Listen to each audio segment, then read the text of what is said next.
Testing, 1, 2, testing.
Welcome, folks, to Theology Unleashed, where Western skepticism meets Eastern philosophy and gets crushed. I added that last bit in there. I'm your host. My name is Josh Wolf. I'm broadcasting live from Auckland, New Zealand. We're 13 hours in the future. And today I am joined by our very special guests who are going to debate the problem of evil. Is there enough evil in the world? How can we get more? No, that's not the actual problem of evil. The actual problem of evil is a classical kind of debate, discussion amongst theologians, philosophers. If God is all good, why does evil exist? And today we have two great internet debaters, very knowledgeable in their field. They're coming on to discuss this problem. We have Adi Purusha, who is a divinity theology student studying in England. I can't remember whether it's Oxford or Cambridge. We'll get him to tell us when he comes on. And he is going to be faced in the blue corner by the famous internet atheist debater, TJump, aka TJump, who debates from his basement in an undisclosed location in the continental United States against atheists, mostly about the existence and nature of God, problems in that kind of space, especially epistemology. He's written a book on epistemology. He's looking to get that published shortly. So I'm going to bring our guests for today into the stream. First up, we have Akshay Gupta, aka Adi Purusha, coming in live now. Hey, what's up? Hey, sounds like your microphone is working. Good evening. Legendary, even better than I look. I know it's very hard to believe, but it is true. How are you today? I'm doing good. Fantastic. Thank you for joining us from, are you studying at Cambridge or Oxford? Cambridge. Cambridge. I remember in the last Problem of Evil debate where you faced off against Seth, he was from Oxford, you're from Cambridge. Classic kind of rivalry. Yeah, good old Oxford-Cambridge rivalry there. Although now he's, I think, Durham now. Yes. Not Durham, North Carolina. Durham, England. The original Durham. Okay, let's bring in TJump's couch. And obviously, whenever we pull in TJump's couch, that also pulls in TJump along with it. Welcome, TJump. So funny, Josh. It's so funny. What is with the comedy stuff? Is this new for you? Oh, no, look, let's just keep it. If it's not fun, why would I get up on a Sunday morning for it? Sunday morning. Oh, yeah, I forget. You're from someplace in the future. The world. Correct. Yeah. I've come back from the future to save you. If you want to live, come with me. Here it's Saturday, so we're better than you. Right, and you get to experience. Well, you don't get to experience Saturday twice, but I am getting to vicariously experience Saturday twice through you. So thank you for that. Thanks for phoning it in. Okay, gentlemen, the problem of evil. Now, what do you want to do? Rock, paper, scissors to see who's going to go first on this one, or do you have like a consensus already? We don't. Rock, paper, scissors, hey? Well, I have no idea how the Hare Krishna position addresses the problem of suffering. So if possible, I'd like him to go first, so I have some idea of what exactly we're talking about. Are you aligned with that, Adi Purusha? Do you accept those terms of the challenge? Yeah, I'll accept those terms. Okay. So we'll have an opening statement from, how does this sound to you guys? Opening statement, each, opportunity to respond, and then interlocution plus questions from the internet. I don't know. I think we could do the opening statements last. That would be fun. Never done that before. Yeah, that's true. Yeah, revolutionizing internet debate. Let's go straight. Let's go straight to the questions from the comments then. Ram Emelianov from the Czech Republic. I've got no idea what time it is there. Actually, I do know. It's 10 p.m. at night. Thanks for tuning in, Ram. He's asking if you're in Minnesota. Yes, I'm in Minnesota. Unfortunately, it's cold here. Okay. I actually saw on Facebook on this day in history, 2007, I was rolling in the snow in Westford, Massachusetts. It's a very, very hot South Pacific December right now. And Craig Reed's also enjoying the humor. Thanks for tuning in, Craig. Love your work. And Lee says, hi. These are some deep questions. Yeah. So there we go. That was the questions portion. So let's go now to responses, responding to each other's opening statements. Okay. And so, Adi Purusha, you've accepted the terms of the challenge. You are first. So okay. I'm going to hand the mic over to you to discuss the problem of evil. Okay. Am I good? I don't know. You tell me. Or are you evil? Are you? I think you are on the side of good, right? That's your thing. I hope so. Okay. Okay. So, for those of you that may be unfamiliar, the problem of evil basically states that if God is all good, all powerful, and all knowing, so argument goes: God is all good, all knowing, and all powerful. in that evil exists, and evil is supposed to be inconsistent with an all-powerful, all-knowing, all-good God. Because if God is all good, then he would want to prevent evil. If God is all-powerful, he would have the ability to prevent evil. If God is all-knowing, he would have the knowledge by which he could prevent evil.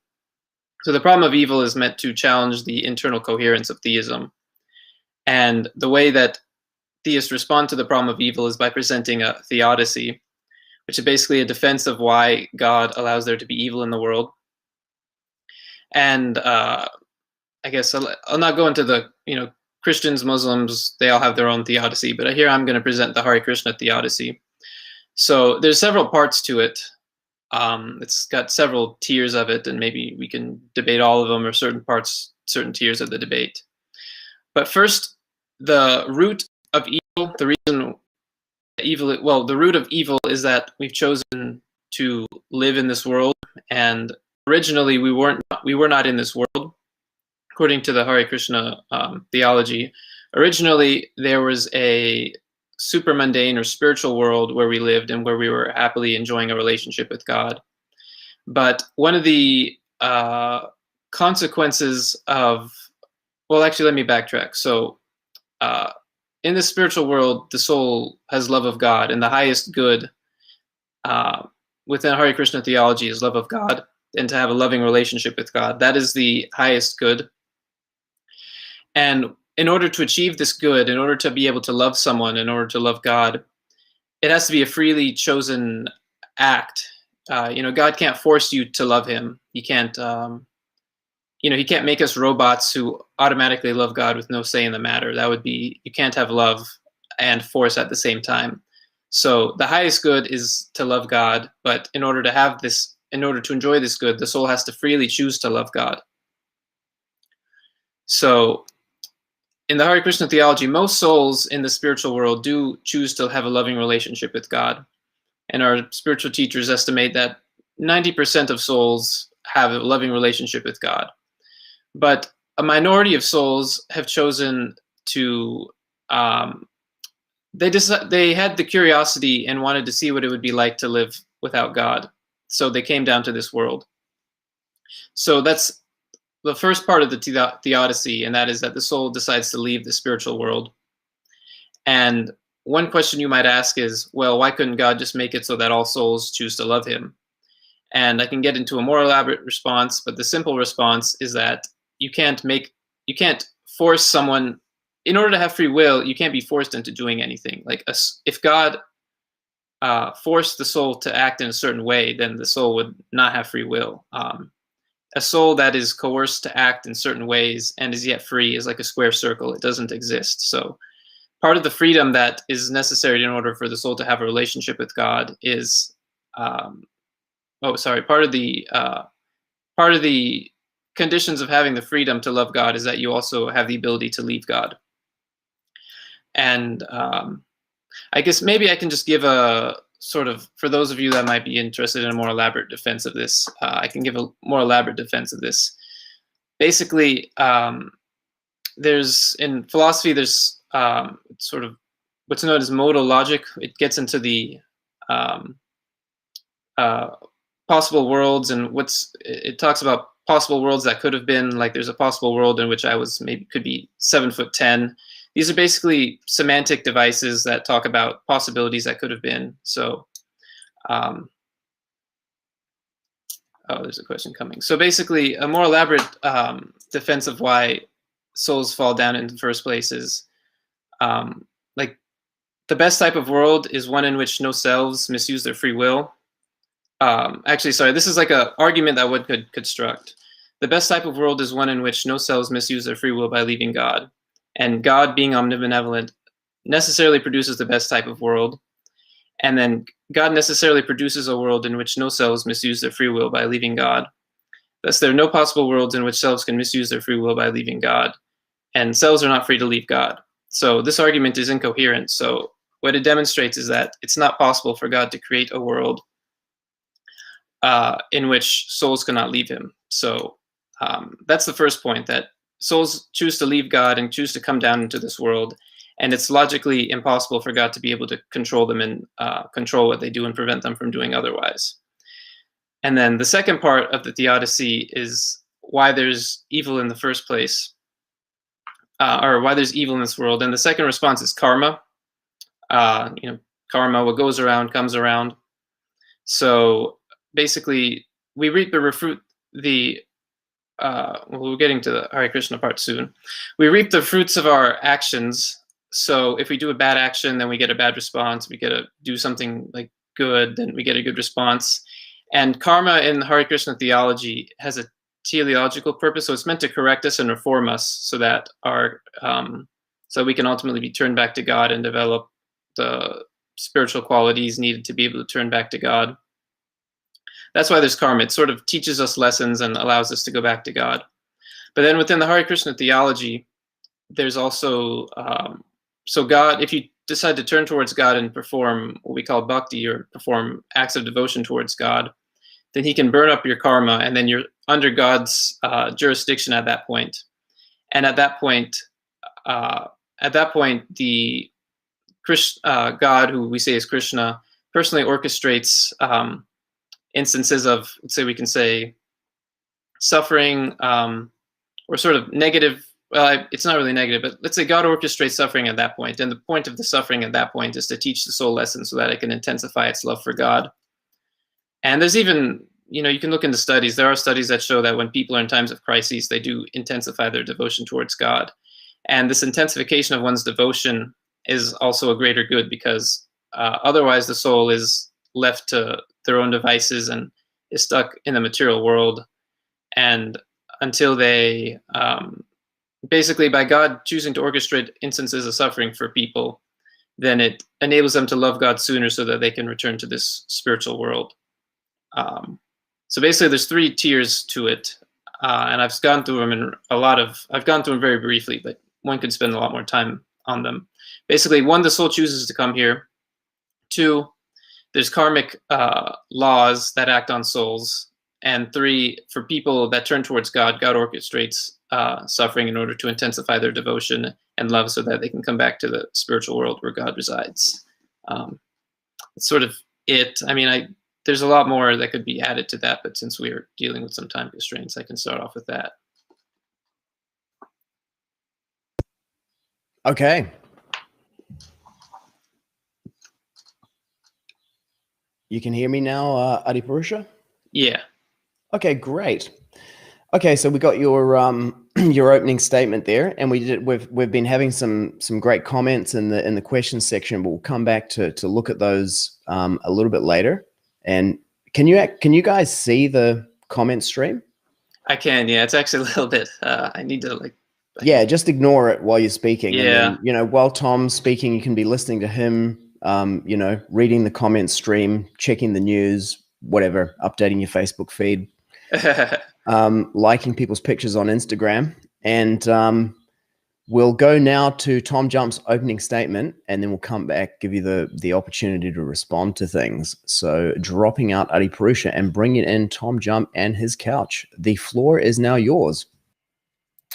Should have been like the couch and his TJump. But essentially the problem of suffering is that if there was an all good, all powerful God, then he would not have created a world with unnecessary suffering, because that would be by definition evil, and so he wouldn't be all good. Either, if there is lots of suffering in the world, either the God who created it is not powerful enough to stop the suffering, so he's not all powerful, or he doesn't want to stop the suffering, in which he's not all good, or he's not knowledgeable enough to know how, in which he's not all knowing. So if you consider God to be all good, all knowing, all powerful, then it's impossible for that God to produce a world with suffering like what we have here. So this kind of world, as we see it, disproves the idea of an all good, all powerful God. It's essentially the Euthyphro, or not the Euthyphro, I forgot his name. It's the quadrilemma of another guy who starts with the name E.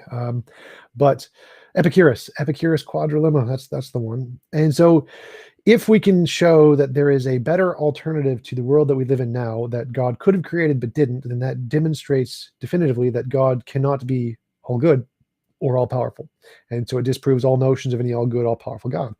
And we can show that there is a better alternative to this world. For example, it could be possible, it is clearly logically possible, to imagine a world where it is logically or it's physically impossible to force one person to do something they don't consent to. That's really all you need to add. If you add in that one rule to the laws of physics, you have a better world. Absolutely. That doesn't get rid of suffering. It doesn't get rid of free will. Like, you can still suffer if you choose to. If you allow yourself to suffer, you can feel it. And if you allow yourself, or if you want to harm people, you can still desire to harm people or to do immoral things. So this new rule doesn't affect free will or morality, and so if you or suffering. And so if you present either of those as reasons that God could not have done this, then that argument fails, because God could still have added this rule without affecting either of those.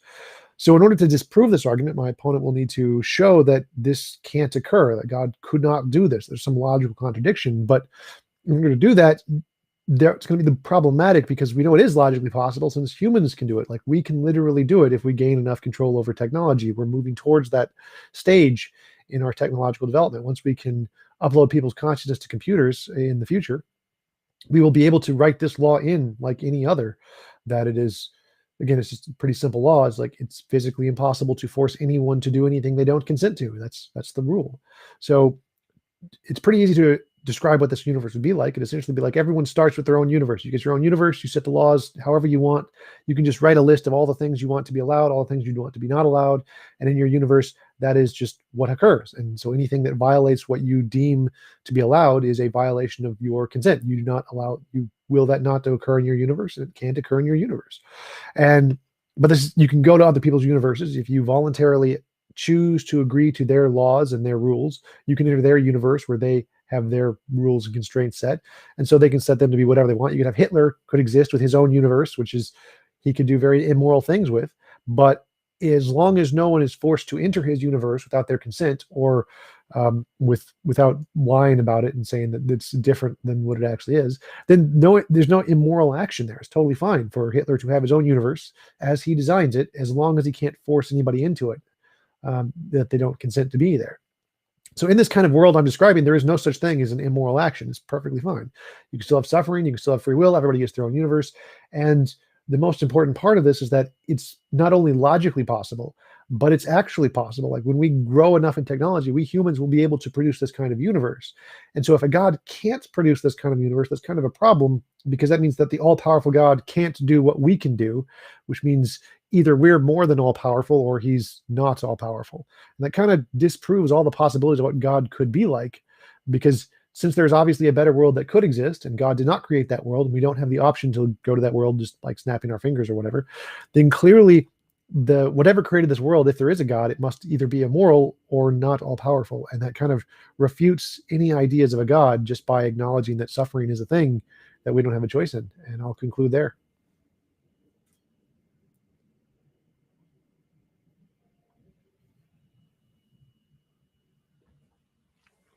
Josh, where are you, Josh? I was just doing that for dramatic tension. Wanted to see what you do with that. Great opening statement. And, I'm starting to hear the development of the objective morality argument in there. I think you covered that with were you covering that with the Islamic guys the other day? No, the Islamic guys, we talked about the most mundane facts, like bees eat fruit, and that there are barriers in the ocean, and that it's dark. That's what we talked about. It was super fun. Okay, must have been a different argument that I was watching of yours. We're preparing for that one. It's coming up. It's a four-way intersectional debate about objective morality. But today we're talking about the problem of evil. So let's bring Adi Purusha back in, and let's go to right of reply now. Maybe you could further develop your argument, Adi Purusha, respond to anything that TJump said, bring in any kind of thinking that you've got from the comments, but we'll go specifically to the comments afterwards. And I'm going to leave both of you in the stream so that people can watch the TJump reacts to Adi Purusha's response. Okay. I actually have the comments. I have my computer so that I can't see the comments, so that gives me a little bit more peace of mind. So you raised an interesting... So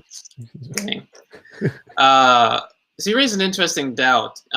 Your claim is that this world is logically possible, therefore I have to prove that it's not logically possible. I don't think I have to prove that it's not logically possible. I think I just have to show that the world that God has created is better than the world you've described. And I think maybe there's some points that should be brought up on the table that are important to note. So let's say that in the spiritual world, the happiness that the soul experiences is very, very, very immense. It's a very high, immense form of happiness, and that nothing in this world compares to it. Let's say if God decided to, I'll even do you better than the world you described. Let's say God created a world that's just a hedonistic paradise where you can eat really sweet mangoes that don't have any peel or seeds, just rivers of like nectar, and it's just a real hedonistic paradise, and there's no suffering, and it's just it's like I don't know, with the heavens and the Greek gods or something. Yeah, I don't like any of those things, but I get your point. Yeah. Okay, well, that's interesting. So basically in Hare Krishna theology, like the love of God, love of God is like by far the highest good, like nothing can compare. And because it's the highest good, the highest happiness we can experience is to get back to this spiritual world as fast as possible. So in the interest of getting... Let me just kind of, I think I see where you're going here. So let me see. Would it be more moral to force people into this world of the Hare Krishna heaven, or would it be more moral to give them the option? You can go to this world of the Hare Krishna heaven, or you could go to a different world of your choosing. Which of those options is more moral? Wait. Well, in our theology, God doesn't really force the soul to do anything. Well, this isn't specifically about your God. It's just a general question. So would it be more moral to force someone into the hedonistic heaven, or would it be more moral to give them the option? Here, you could go here if you choose to, or you could go somewhere else. Which is the more moral option? I guess the more moral option would be, well, it's not, I don't know if it's about morality, but about upholding free will. But the thing that in order to uphold free will, God would basically have to allow the soul to go wherever they please. So it is. I think that means it's more moral. I think that because God has to do it because it's more moral, right? You could say it's more moral, but it's also just logically impossible to force a soul to do something and give him free will. It's not necessarily even moral at that point. It's just logical possibility. I presume the reason he allows us to have free will is because it's more moral to allow us to have free will than to take it away from us, right? Yeah, it's better to be able to have free will and be able to love God than to be some sort of robot that's controlled into... Sure. Sure. So it's more moral to give someone the option rather than forcing them into the divine heaven, right? Yeah, and that's actually what we hold. God doesn't force anyone to stay in that heaven. Sure. He gives the souls the option. Yeah. So that means the highest good isn't the perfectly good heaven of all joy and hedonism. It's the choice. The choice is the higher good. So if it would be better to create a world where people have the choice rather than just forcing them into heaven. So the world I described is centered around choice. Like you have the choice. Everything. It's impossible for any being, including God, to force any other being to do something they don't consent to or they don't choose to do. So the highest good is choice, not hedonism. You can still choose to suffer. You can choose to not be in perfectly good in this world or whatever. And that seems to be a morally superior world, because this world achieves everything you described that your God needed to do, gives us free will, allows us to have suffering. You can still choose to love God if you want, like Hare Krishnas can choose to go to the Hare Krishna God's universe in this world that I've described and worship him and do everything he wants. Or you could choose to come to this world and go through the trials and tribulations and then go to the Christian God's universe or whatever. You can do whatever you choose to. And that world that I'm describing is a morally superior world than the one that you've described.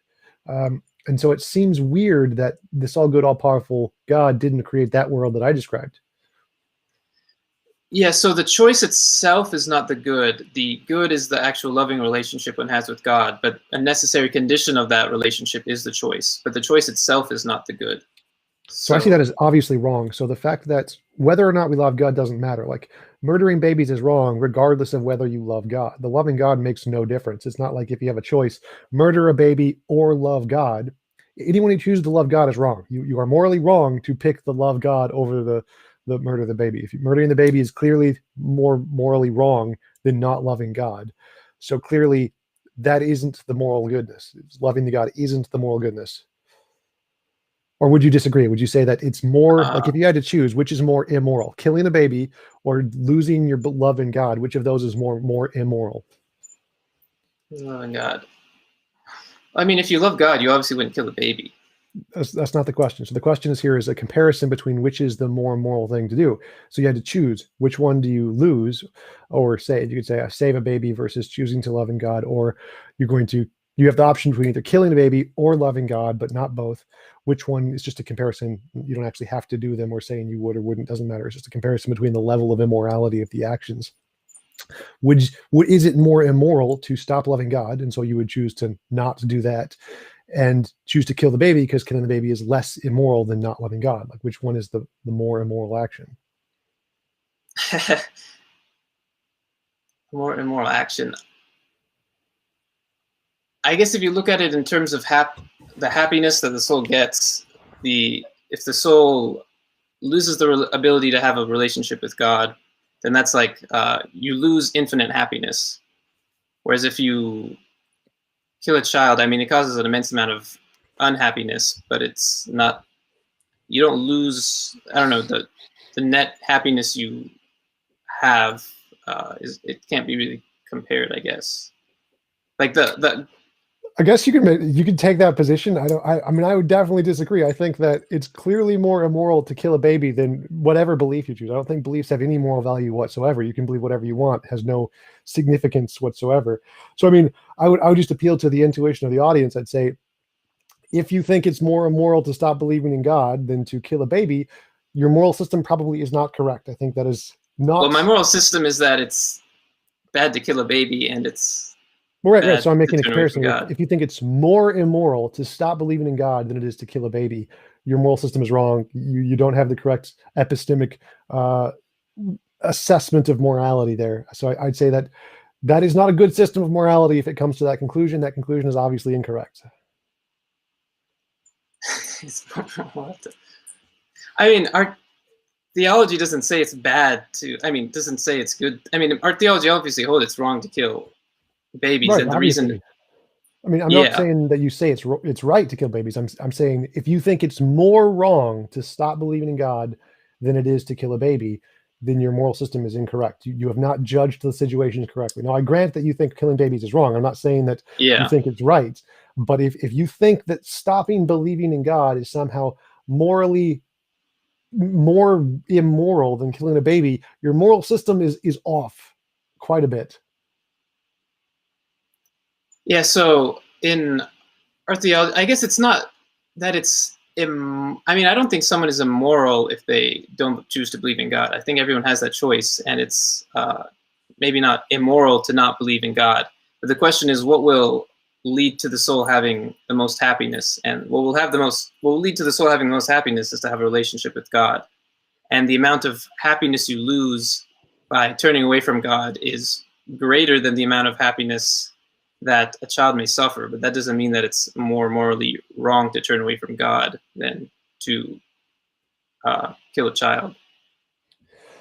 So for me, morality is not about the hedonistic joy that you get afterwards. So something isn't moral just because it leads to more pleasure. Like that's irrelevant to me whether or not it leads to more pleasure. Like I don't care if someone chooses a world with more pleasure or less pleasure or suffering. They should have the choice to do any of those. So I don't really care how much pleasure is in the afterlife or not. That makes zero difference to what is valuable in the world. So I don't know how that would relate specifically to the conversation. The conversation is, why is there the problem of evil? Why is there suffering? And the fact that it could allow for a greater happiness in the afterlife, I mean, I really don't care about that. That's not a relevant reason to allow for suffering, because you can allow for suffering and not have that, or you could just allow people the choice to go to those worlds without the suffering. Or there's all kinds of things you could do. So that isn't really relevant to the question, because it seems clearly possible to allow suffering in a morally superior world than the one that the Hare Krishnas describe. So I can get all of the positive benefits that you've described in the Hare Krishna world, plus another one, which is it's morally perfect. So my world has all of the benefits of your world, plus it's morally perfect, whereas yours has the ones you've described, but it's morally inferior to my world, which seems to show that your God, either I'm smarter than your God, or your God is not perfectly good. Yeah, so I guess a large part of this will depend on how you define morals and how you ground those morals, and what your basis for morality is in the first place. I guess I'll explain Hare Krishna moral epistemology a little bit. Maybe that'll clarify or add to the discussion. So, like I said, the highest good is to have a loving relationship with God. That's the highest good. But that doesn't mean that, like, morals, like, you act virtuously in this world because it's, you choose to not harm children, or you choose to not cause harm to other people, because in the process of doing so, these acts basically, like, these sinful activities, we can say, basically take you away from God. So they are intrinsically immoral in that sense, because they take you away from God. They put you in what we call the mode of ignorance. Just Three clarify. different.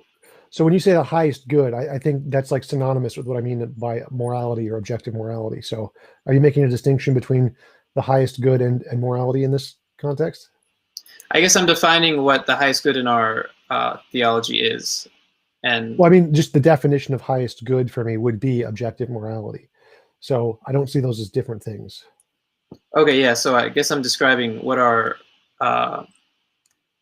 well, I guess it's a little more complex. So there's the highest good, which is to love God, but then there are objective morals and principles that are less, like, it's objectively bad to hurt someone or to kill someone or to steal, because these things take you away from that highest good.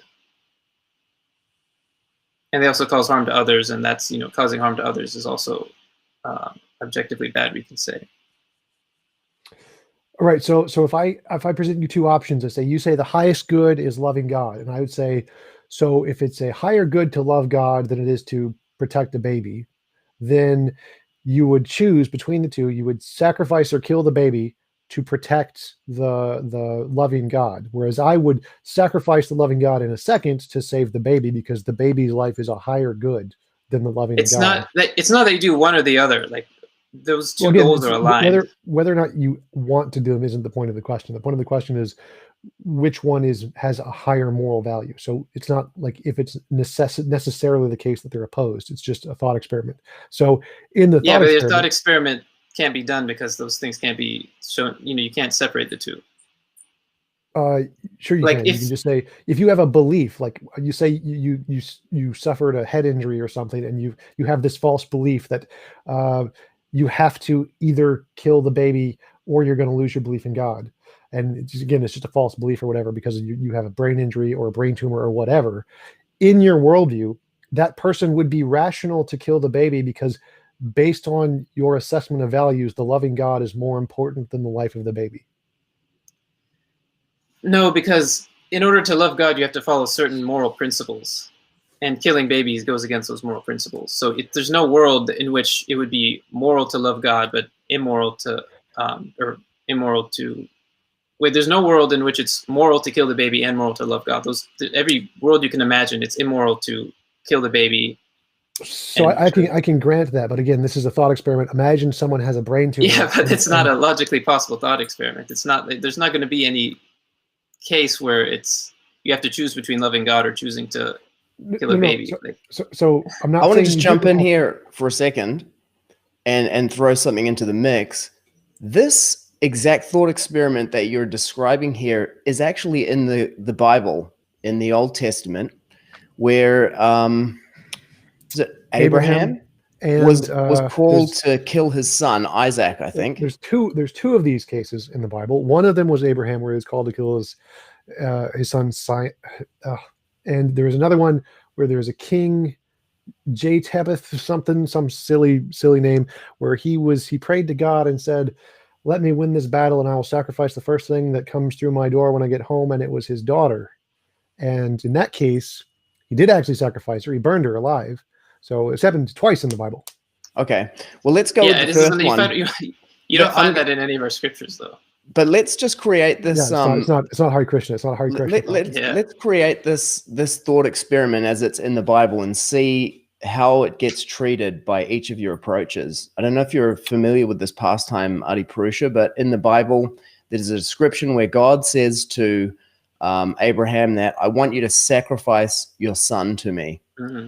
And so he gets ready to do it. He puts him on the altar and everything. He's getting ready to, I don't know, light him on fire, cut his throat, whatever he does. And he's like, I'm going to fully do this because like doing what God tells me to do is the highest good, and it supersedes all other kind of moral considerations. And he's just about to do it. And then an angel comes and stays his hand and says, you've demonstrated that you are loyal or faithful to some higher consideration than normal, ordinary morals. And so, this is an example of someone who is, in a sense, kind of transcendental to ordinary morality, because his highest good is to please God, as it appears in this pastime. I guess in the Hare Krishna tradition, let me try to answer it. I think the Hare Krishna would probably say the answer that, well, no, we would say, no, we were not going to do this just because God told us, because we know it's against his nature, probably a test of some kind. That would be my guess of what the Hare Krishna answer would be along those lines. But I still wanted to, because I kind of want to focus on this point here. So I grant that it's logically impossible for there to be a world where killing a baby would keep you from losing your faith in God. I can grant that. But it is logically possible that someone has a brain tumor and they think this is the case. So it's not logically the case. It's not going to happen. But they are under the delusion that if they don't kill this baby, they're going to lose their belief in the Hare Krishna God. So under your worldview, where the belief in God is the highest good, they would be rational to kill the baby to protect their belief in God if they were under this delusion. Correct? That's okay. So this person has some brain leisure, and then somehow this brain leisure is forcing them in a situation where they just have to kill a baby in order to retain their faith in God. Oh no, it's just a belief. So they're not in any situation. There's a brain tumor that just causes the wiring in the brain to be all messed up, and they think they have this pervasive belief that if they don't kill this baby, they're going to lose their belief in the Hare Krishna God.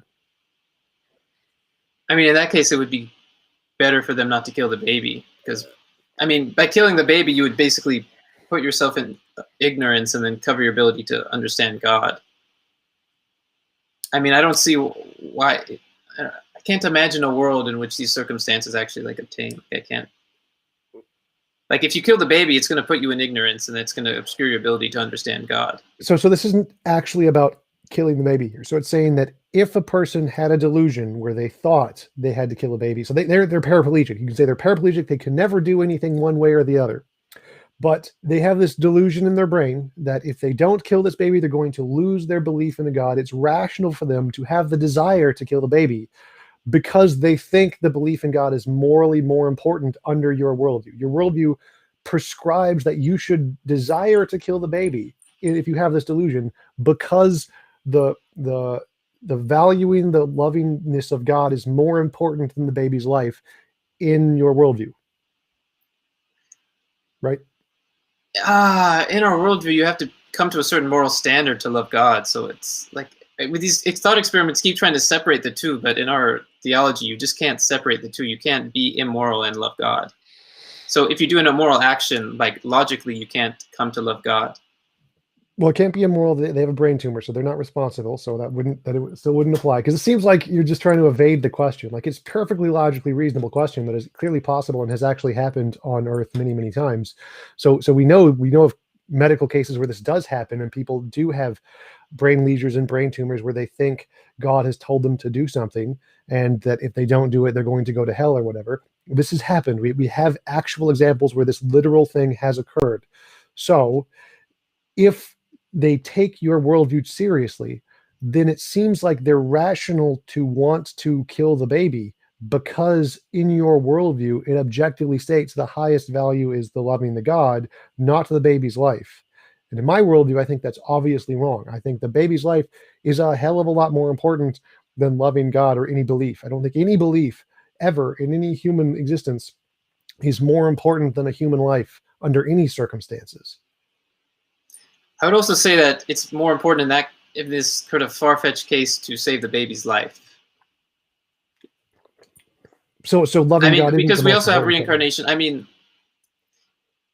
I think it's better for that soul's spiritual development to save the baby's life and develop a sort of moral standard by which they don't think that by which they think, acknowledge that killing babies is wrong, that will help their spiritual life more than to sort of believe in God in this sort of diluted worldview. I think it'd be better in that case to at least get a proper sense of morality and then learn to develop. That wasn't the question. That wasn't the question. So again, the question is about, if you think loving God is the highest moral good, then you think it's more important than the life of the baby. I think the life of the baby is more important than loving God. And I think it's obviously the case. And the example is just to bring out that point. So you're just kind of evading the actual question here, because the point of the thought experiment is, which is more important, loving God or the life of the baby? And the life of the baby on a correct moral system is always going to be more important than any belief of any human ever. What if the baby is Adolf Hitler? Still immoral to kill it. I mean, granted, maybe there's some cases where people actually come to have this belief, but like I've said, in these cases, it's better to value the life of that child. And So I mean, if someone's religious system is such that they think that like loving God means to kill babies, like obviously that's not going to take them to God. Right. I mean, I'm not disagreeing with that. So if you suppose there's the most devout Hare Krishna ever, he just got hit by a car and he has a brain tumor and his brain is not functioning correctly, and he has this belief.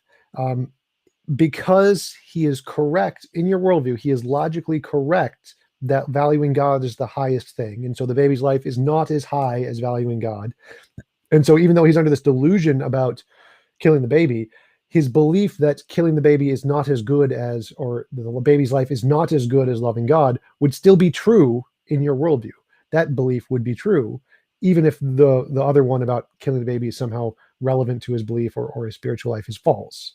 So again, the point of the analogy here is to show that if you're right and the highest good is loving God, then a baby's life is not as good as loving God. And I say that's obviously false. Like I say, any moral system which places loving some kind of a belief system above the life of a human is obviously incorrect.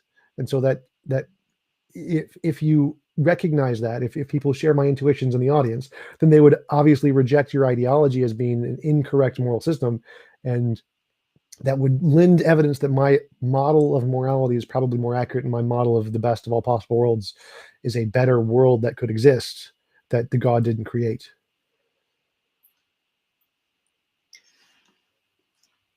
Yeah, like I don't know. Somehow I just find it implausible that, I mean, if someone does actually believe this, I would say it's better to value the life of the child in this kind of far-fetched circumstance. So valuing God is not as important as the life of the child. The life of the child is more important than valuing God, loving God. In this particular circumstance, when loving God is just not a proper religious framework, yeah, but I mean, we should look at normal cases and not these like far-fetched cases. Well, Obviously, thought experiments are just meant to isolate variables. They don't actually matter whether it's far-fetched or variable. The question is which has more value, loving God or the life of the baby? yeah, well, also, the thing is about morals, they're also context-specific. So in most normal contexts, you wouldn't even have to choose between the two. Again, not the point of the question. So if you think loving God is the highest moral good, then it must be more moral than the life of or more good than the life of the baby by definition, right? Like that's what the highest good means, right? The highest good is what brings you closer to have a loving relationship with God. In this far-fetched thought experiment, him choosing to retain his belief in God by killing the baby is not actually going to lead him closer to God. Right. So getting closer to God is the highest moral good, not the life of the baby. Whereas I can say clearly, the life of the baby is the moral good.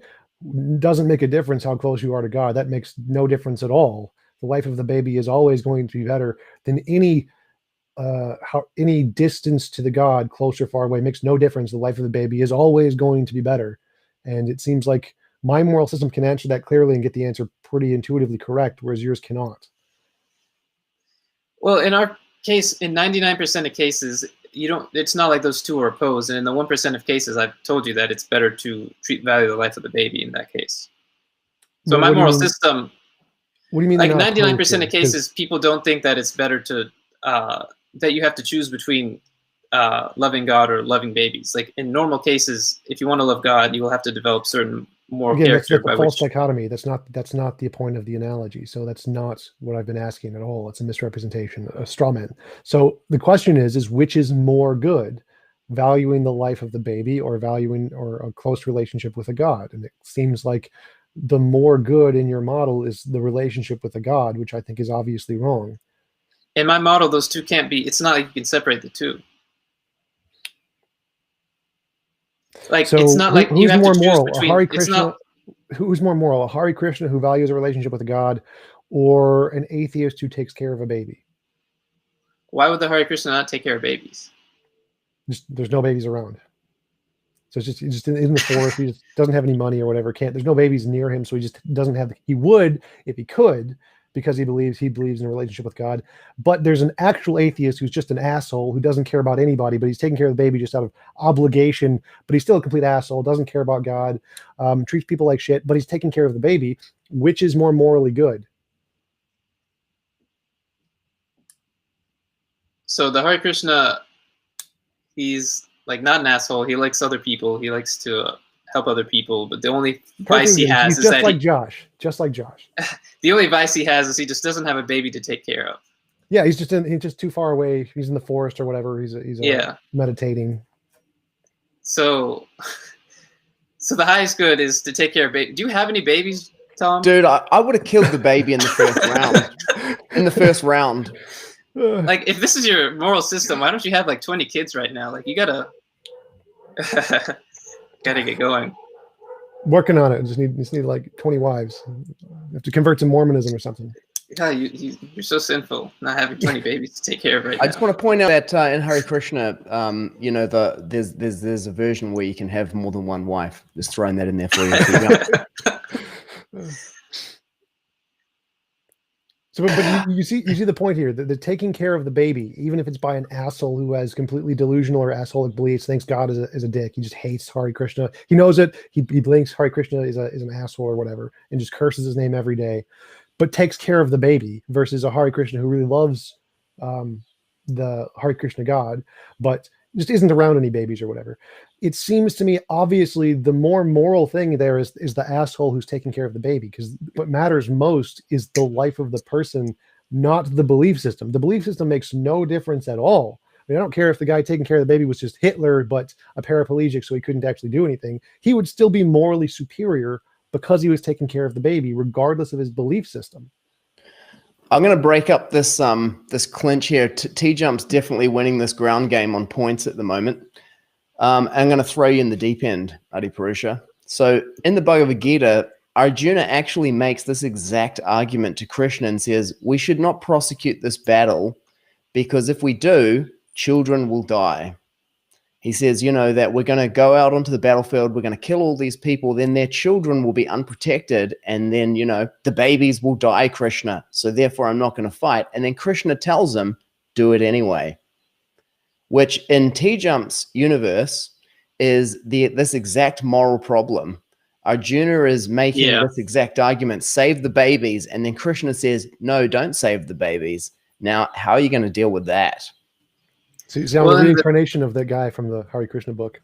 Yeah, right? So in the Bhagavad Gita, it takes place in the Mahabharata, and in the Mahabharata, it's or the Bhagavatam actually specifically, everyone that fought in the battle basically gets liberation.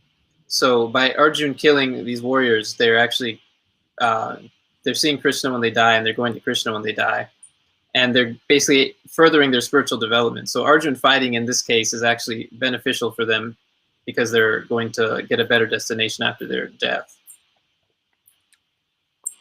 Okay, suppose you don't know what the consequences are afterwards. That's not, again, not relevant to the question. Or you could suppose that they won't be saved afterwards. Either way, you could say, should you say, I'm not going to go through with the battle because the baby's lives are more important than believing in you. I don't care if disagreeing with you causes me to lose my faith in you. I'm not going to do it because their lives are more important. Would saying that be the morally superior thing to do in that situation? To disagree with Krishna in that case. Yes. In that case, it's immoral to disagree with Krishna because Krishna's plan is the one that maximizes the good, and by going against that plan, you're not maximizing the good. So it's the morally wrong thing to do there is to save the babies. That's your answer. In that very specific context, that doesn't reflect the majority of most circumstances. Yes. Well, I mean, I think that I've kind of won at that point because I mean, obviously, there's moral questions don't apply universally to everything. There's always going to be lots of different cases to apply. But if you can give an example where a moral model gives a completely wrong answer, that's pretty good evidence that moral system does not have the correct foundation to assess moral questions. It Well, seems how do you like know? How do you know that by killing them, they're not going back to the spiritual world and enjoying unlimited happiness? because there's a better option. Just give them the choice. Like if we had a world where it was physically impossible for any being to force any other being to do anything they don't consent to, then that solves the problem. That world that I just described is morally superior to the one that supposedly Hare Krishna created. So the fact that there is a more moral option in that situation that was not done by the god proves that the god either isn't all good, isn't all powerful, or doesn't exist. And so the fact that there is a more moral option that was not taken by this god is what the problem of suffering is elucidating. In the case I described, I mean, by Arjun killing these warriors in the battlefield, they get this unlimited happiness. I mean, your argument hasn't really shown that they're not getting higher happiness by going to Krishna's abode. You just sort of offered your own other moral system, but I have my moral system, you have your moral system. Right. So my response would be, you give them this option of being a part of this world that Hare Krishna designed, where they have to fight this battle and then get unlimited happiness, or you can give them my world, where they say you have the choice. You can choose to go to this world of Hare Krishna and go through this battle and get the unlimited happiness, or you can go to a world of your own design. You can just skip straight to the unlimited happiness. My world seems morally superior because I'm giving them the option. Your world seems morally inferior because you're forcing them to go through this set of events without their choice. I mean, it seems clearly morally superior to give them the option of just saying, I want to be a part of this world and go through Hare Krishna's trials, or not. That seems to be a morally superior world. Well, in the Hare Krishna world, Krishna gives everyone that option. But the problem is that people don't want to take that option. So if people don't want to take that option, then it's better to have some sort of karmic mechanisms in place where souls can learn that they want to choose that option rather than perpetually choose to not choose to be with God. Well, again, my world is one where it's physically impossible for any being to force any other to do anything they don't consent to. So we clearly don't live in that world. I guess the world that we have now is better than your world, I would argue, because it's so structured so that souls can be oriented towards the highest good. In your world, you know, there's nothing really impelling souls to have moral shaping lessons and come back to Krishna. Also, in the world I describe, keep in mind that the majority of souls do live in the spiritual world with Krishna. It's just a minority that are in this world itself, and these are the ones that have chosen to turn away from Krishna. Right. So I still think it's morally superior, even if there's one soul. That wouldn't make a difference to my argument. So giving every single soul the option to choose their own world that they live in rather than forcing them to be in a part of a world they did not choose is morally superior. Like, it seems obviously immoral to force them to go through this series of events that are arbitrarily constructed by the god to appease his hedonistic goals, as opposed to giving each individual their free will to achieve their own goals in their own universe and just applying one extra rule. It's physically impossible to force any person to do anything they don't consent to. I mean, that one addition seems to make any world more moral inherently. Well, in our world, it's not like souls are forced in any circumstances. They reap the fruits of their karma. So everything they experience is due to their own free will. They get a bad reaction or something, it's because they've done some action and they've warranted that as a negative consequence. So again, that's the immoral consequences, things you don't have a choice in kind of a thing that's immoral. So making a world... Why is it immoral to have a reaction to your actions so that you can learn to improve your because you didn't character? choose to do it. You're being forced to do it against your will. So it would be more moral to give people the option to say, would you like to be a part of this system where you make mistakes and then you're punished for your mistakes in order to learn this blah, blah, blah, blah, blah. And I would say, nope, I want to go to my own world. So that would be a more moral system than just forcing them into this world of karma where they have to learn whether they choose to or not. I think it's far more moral to have a system where you can actually be rectified and learn learn spiritual lessons and learn to improve your character over time. Well, but remember, my model has that too. It's just optional. So people can say, would you like to be a part of this model that the Hare Krishna God designed? Yes or no. And so they can say yes, and they get all of the benefits of that model, or they can say no and say, I don't really want to do that. That's the only difference here, is that I'm saying I have everything in your model, including the God. Hare Krishna God can exist in my model perfectly fine, has his own universe designed however he wants, and you can choose to be a part of it. Or you can choose to not be a part of it. You can go be a part of the Christian God, or you can go be a part of your own world in the Matrix or whatever. That's the only difference here. So anything in your model is going to be in mine too, because I'm just saying your model is one of the options. Okay, so in your model, there's a certain group of souls that choose they want to be with God, and they go to be with God, right? Yeah, the Hare Krishna God. So there's a bunch of Hare Krishna souls who say, we want to go be a part of the Hare Krishna, the universe. Okay, so in our framework, we also have those souls. So we're equal on those fronts. Then the question is, what about the souls that choose they don't want to be with God, right? So yeah, they can choose, I want to be a part of the Hare Krishna universe, but I don't give a crap about Hare Krishna. I'm going to turn away from him, and then he can do whatever he chooses to me at that point. Yeah, so I would say that that's not a better world, because if you live in this type of universe where you're away from God, you're not experiencing as much happiness as if you were with God. So Well, remember, it's better. So I value choice over happiness. So the amount of happiness makes no difference to me. I think it's the choice supersedes that in every case. So let's say my initial example was, would it be moral to force someone into a world of perfect hedonism where they just had joy or whatever? Or would it be more moral to give them the option and say, you could go to this perfect world or you could go somewhere else? Like, I obviously think it's more moral to give them the option rather than forcing them into the hedonistic world, because the choice is better than the good, the pleasure. I would say that if you can have happiness and choice, that's better than a world in which you just have choice. If you have choice, how can you not have the choice to be happy? That doesn't make any sense, because it's like in our model, you have both. You have the freedom to choose to serve and love Krishna, and you get the happiness that comes with it. Well, right. So I mean, like, if you have the choice, then necessarily you also have the happiness as an option. And so like, let's say, okay, let's have say the choice and not have the happiness as one of the choices. So obviously, any model that has choice will also have the happiness as one of the options. Yeah, maybe I used this example before. So let's say you have two options. One, you have the choice of having some really good and delicious ice cream. And another choice is they have a choice to eat this like nasty stale potato chip that's been in your couch for like 3 years. So which would you rather choose? What would make you more happier? I don't know. Probably, I don't know. I like the potato chips stuck in the couch. They fermented very nicely, but let's go with the cake. What would the other option? Ice cream. Okay, Ice so cream. let's just say it's objectively like or it's just objectively more fulfilling and more happiness for everyone to choose the ice cream than it is to choose the potato chip. Sure.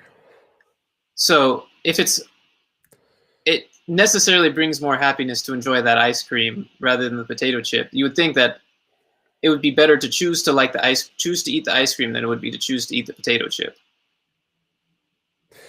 No. Why is that? Why is it not better to choose to have the ice cream, which is going to necessarily make you happier than it is to choose the potato chip? Because I think it's up to each individual's choice. I think regardless of what they choose, whatever they choose is what's better. So I think it's better that they choose what they want to choose, regardless of what it is. I don't think, like, if someone chooses the potato chip, I don't think it would have been better if they had chosen the ice cream. I think they should have the right to choose what they choose, and that's what's better. Okay, so let's replace the potato chip with like dog poop. Same thing. I'd say if they want to pick the dog poop, they should have the moral right to do so. I think that's morally superior than if their choice to eat whatever is their choice. But I think the choice is what's morally superior. What about if it's a choice between ice cream or killing a baby? No imposition on other wills. That's immoral. So it can't be that. For it to be a valid example, counterexample, it has to be two mundane, non-immoral actions. Can't be an immoral action. What about if I say to you, you either have to take Adi Purusha's ice cream off him and eat it, or I'll kill a baby? Now what are you going to do? Depends. Is he going to do a little dance for me first? But what about that? What about that situation though, where you're placed in a situation where you have to like either commit one immoral action, imposing your will on Adi Purusha by snatching his ice cream out of his hand and eating it, or I'm going to kill a baby. How do Well, you both would be resolve that? immoral. So in my model, both are immoral. It just shows that this world is not the perfect world because we have to choose between two immoral actions. But I would just choose the lesser immoral action, which would be taking his ice cream. Okay, so we're kind of been touching on a number of different aspects of this problem here. What I'd like to get from each of you is a very clear-cut, crisp definition of what is evil.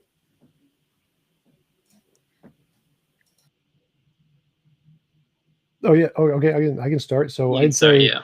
I define evil as an involuntary imposition of will. That's how I define it. Clear, crisp definition. Involuntary imposition. Okay. Well, I guess how scholars define evil is like a bird being trapped in a burning forest or some really horrific event. I would say that there's ultimately no evil per se. Everything that happens is to orient you towards deepening your relationship with God. Even if it's bad at the time, it will somehow teach you some sort of lessons. Like let's say it's let's say you get punched in the face. Like normally we would think, oh, that's a bad thing to happen. But let's say by getting punched in the face, you learn to develop sensitivity and you learn to realize that, okay, getting punched in the face hurts. Like I realize I shouldn't do it to others, so I'm not going to get violent and punch people anymore. If the getting punched in the face can teach you a moral lesson, then even though it's externally bad, I'd argue that it's good in the long run. So I would sort of say that there's ultimately no suffering. Everything is meant to teach us some lesson and guide us towards God, even if it seems bad at the moment. So what was your definition of evil? I said that there So like essentially you would define evil as something that goes against the nature of God or something like that. So there isn't any because it can't really do that. Yeah, I guess there's no really no real evil. Everything is ultimately for the good. Josh, you Sorry, did you just say that there is no evil? yeah, Yeah, you said that twice. the things that we perceive as evil are ultimately to orient us to the greater good. So they're not evil in itself. They're ultimately for the better.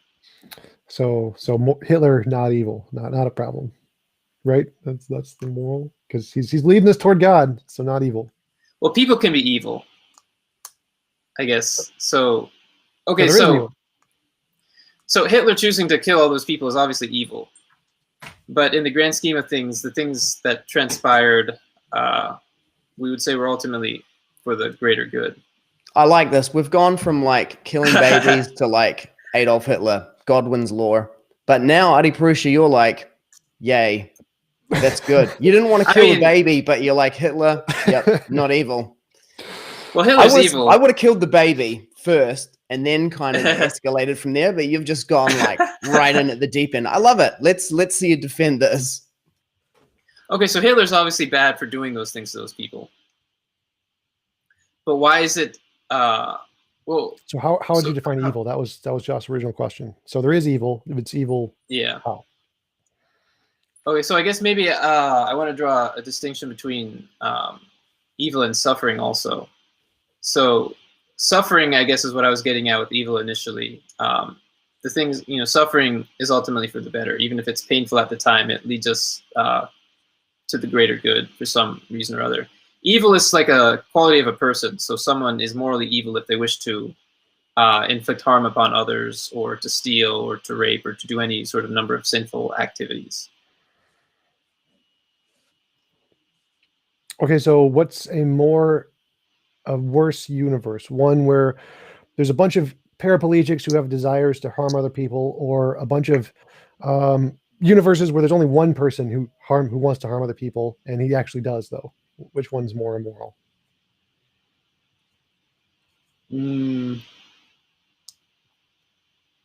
Paraplegics are the one guy that's actually able to.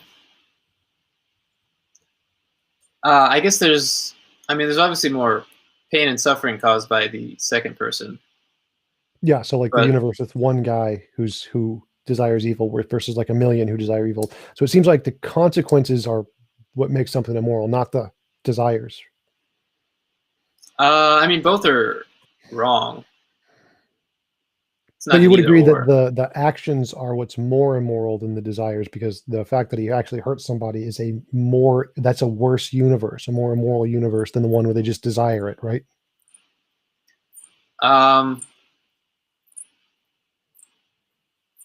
Actions or the desires, which one's more? I don't know if I can give it like a clear-cut response.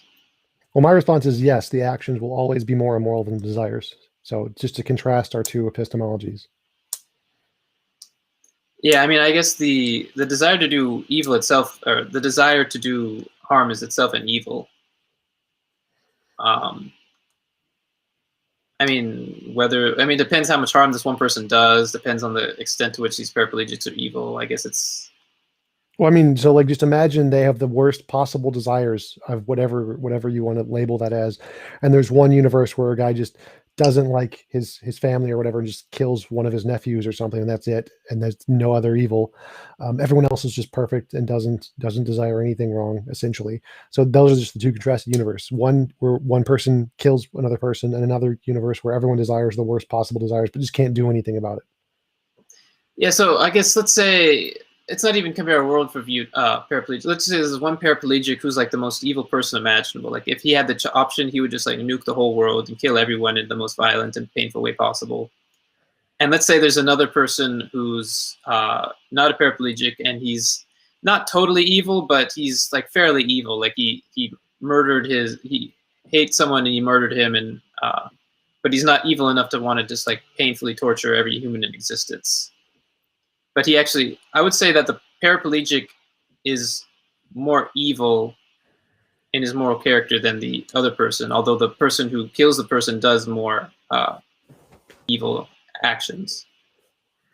So yeah, in my worldview, it's just obviously the more evil is the harm to the other person. So again, the beliefs have no value to morality whatsoever. You can just write them off. Even if you have a billion of these paraplegics who are perfectly evil, that universe will never be more evil on using my metric. The universe where someone dies without their consent is always going to be more evil, because the impact on the person's will is what's important. The life of the baby is more important than the beliefs. The life of the person is more important than the beliefs. In my worldview, my assessment of morality is that beliefs do not matter at all. They're not relevant to morality. The only thing that is relevant to morality is the consequences to the lives of an individual, an involuntary imposition of will. Did you just So say if someone wanted a universe where people die without their consent is evil? Yes. Doesn't everybody in this universe die without their consent, and therefore this universe is purely evil? Well, not everybody does. There is suicide. That is a thing. But Jack yes.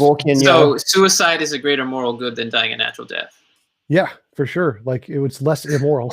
So like, but usually the reasons you want to commit suicide are also immoral. So like you've been through a life of suffering, which is usually more immoral, and ending that suffering is usually a moral good, like euthanasia. If you've been through a lot of suffering and because of life in the universe and someone's going to help you end it, that's actually a moral good, as opposed to someone just living out their life and then dying of old age. Their death of old age is morally bad, but their this is life good. is good. This is good. But TJump, I didn't consent to being born. So therefore, Yes. Is it not more morally good for everybody in the universe to commit suicide because they didn't consent to being born in this evil universe?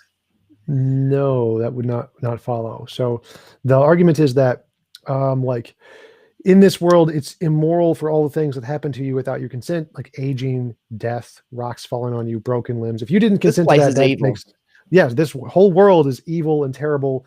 Reality is a bitch, and we should definitely fight against it. The greatest enemy to all humanity is nature, and we need to overcome it. That is the goal of humanity. And so, yes, this world is horribly immoral, and we should, that's kind of the whole point of the problem of evil and suffering, and we should try to overcome it. And the best way to overcome it is to create a world where there is no involuntary imposition of will that would overcome all of the evil. But yeah, so I definitely think aging is immoral. I think there's a great video by, I think it's Nick Bostrom of the giant black dragon, which is articulating this in a great way, that we've come to a society where we just accepted that tens of thousands of people die every day, and we just have to sacrifice them to this black dragon, and it's become normalized, and we don't realize how evil it is until we've come to the idea that we can actually cure this. We can kill the black dragon and people won't die anymore. And that'll be one of the greatest discoveries of mankind, like penicillin or something to eradicate AIDS. Just that will be the greatest saving of human lives ever. And it'll be seen as the most moral discovery in human history because it saves the most lives. So yeah, death is horribly immoral if we didn't consent to it. It's probably the most immoral thing that could occur. And it's a part of nature. And so the immoral thing is either nature or whoever created nature. So you're saying birth also is immoral because there's no consent to being born in the world? No. So you can't consent or not consent to something if you don't exist. So creating someone to exist is not immoral. That's perfectly fine. It's what happens after that's either moral or immoral. So if they have no will and then you create a will, obviously you didn't impose on their will at that point. But after they have a will, that's when, if you're forcing them to do things they don't consent to, that's when it becomes immoral. So babies, you can, like, I'm not an antinatalist, so it's perfectly fine to create a human life. What's immoral is what the world does to it after that. That's the immoral thing. Okay, so kind of to summarize your positions, TJump, you say the universe is fundamentally immoral because it basically is an imposition or a massive set of impositions on the will of the living entities. And Adi Purusha, you say that evil doesn't exist. I guess people can be evil, but suffering, all the suffering is oriented towards the greater good, but people can be evil. So I'm a nihilist. He's a masochist, something like that. It does kind of sound that way. Or Adi Purusha is conceding that God is evil. Yeah, I'm not conceding that God is evil. So, well, if you look at it from my perspective, where you're saying suffering is actually good because it leads us to a more closer relationship with God, and I'm saying, no, forcing me to suffer just for that ends is horribly immoral, you monster. How could you do that? So from the perspective of someone like me, it is, yeah, that would definitely prove that the God would be immoral because he's causing you to suffer without your consent for his goals, which is slavery. You are forced to suffer and work towards his goals without your consent. Well, it's not really like he's forcing you. Like I said, there's karma, so you're choosing your own suffering. Can I choose to not be a part of karma and go to my own universe? You can choose to act righteously, so you don't have to get any negative consequences. Can I choose to go to my own universe and not be affected by karma? You can choose to act piously and take a better birth. Not the question. You're evading the question. Can I go to my own universe? I don't want to be a part of this karmic system anymore. I want to be away from the karma. I don't like the karma. I don't like being forced to be a part of this. Can I go to my own universe and not be a part of karma anymore? Yeah, we have this thing called the Brahmajyoti. You can basically choose to just be free of, you don't have to serve God. You don't have to live in this world. You can just sort of exist in your own, do your own thing. That option is actually available to you also. Can I go to my own universe where I don't die of old age and I can have millions of dollars and play video games all day? There might be some universes like that. Isn't that basically your life, TJump? Like right now? Yeah. No, my life is constant suffering. I've had major depression my entire life and constant desire to kill myself. So no, definitely not. Have you tried if being a theist? Yeah, I was theist for most of my life. It had the opposite effect. But if your God was all good, and the option he would give us would be the option for me to snap my fingers and go to my own universe that I designed, to go out of his system, be like, no, I don't want to be a part of this crap system anymore. I'm going to go to my own system with my own universe and just escape all the karma nonsense. And that would be the moral option. Giving us a choice between his options is like saying a Nazi telling the Jew, would you like the gas chamber or the firing squad? That's not a choice. That's immoral. And so saying that, well, I have a choice of living in this world that God designed as I don't know the exact name you said because I don't know Hindu language very well, or I have the option of being good, or I have the option of being and reaping the rewards of karma, or being bad and reaping the punishments of karma. Those are all options of gas chamber or firing squad. Like that, those aren't my choices. Those are your choices that you are forcing on me without my consent. The moral thing to do would be allow me to go to my own universe with my own rules and say, yeah, I can either choose to be a part of this world that Hare Krishna has designed, or I can just opt out and be like, nah, I'm going to stick in my own universe. That system sucks. Well, first of all, it's not firing squad or gas chamber. Like it, under God's system, you choose what you get. So you can choose ice cream, or you can choose stool, or like crap, dog poop. I want to choose $1 billion in my bank account tomorrow. Can I choose that? You can. Okay, how do I do that? That would be a great testable prediction. If I can do that, I'll convert to Hare Krishna. It's just chanting the mantra, Hare Krishna Krishna, says Hare that, Krishna, Krishna Krishna, yeah. Hare Hare, Hare Ram, Ram Ram, Hare Hare for 2 years. Then you'll get it. Not No, I even said 2 years, tomorrow. actually. I said Not even 2 years. tomorrow. Krishna says if you do a little bit of devotional service, your next birth, you get to take birth on the heavenly Next planets. birth. Oh, great. That helps me so much. Next birth. Yeah, that's like the after I die, I'll go to heaven kind of a thing. Get all the virgins from Islam or whatever. You know, it's got to be in the lifetime. So tomorrow. You also made a post-dated prediction there, just saying I live in the future and we're not able to upload people's consciousness into virtual universes where they can do anything or have anything yet. Well, you live in a backwater country that's like all desert and monsters and stuff. Ugh. Black dragons. Yeah, like dragons, like literal dragons. But the moral thing to do here, clearly, if there was a morally good God, he would give you the option to just go to your own universe where you have $1 billion in your bank account, where you don't die of old age. The fact that you are stuck in this world and you have to play by his rules is the firing squad or the gas chamber. I have to choose between I'm going to wake up tomorrow and feel pain from being sore, or wake up tomorrow and feel pain from being fat. Those are my choices, firing quad or gas chamber. I don't have the option of just going to my own universe and having it set the way I want, which would be the moral option. The moral option is giving people the choice, not forcing people to live in a world under rules set by a different God to appease its goals without their consent. I agree. McDonald's is completely immoral. You walk in there and there's like a set limit of options you can choose. It's evil, pure evil. No, because McDonald's is owned by McDonald's. And so you voluntarily choose to be a part of their system. And in their system, they give you a set limit of options. If it was your house and you wanted an unlimited amount of options and reality didn't let you do it, then that would be immoral. So reality and Hare Krishna is the problem. You should be able to have a McDonald's and a Wendy's and everything in your backyard at all times. Reality is evil. Reality is evil.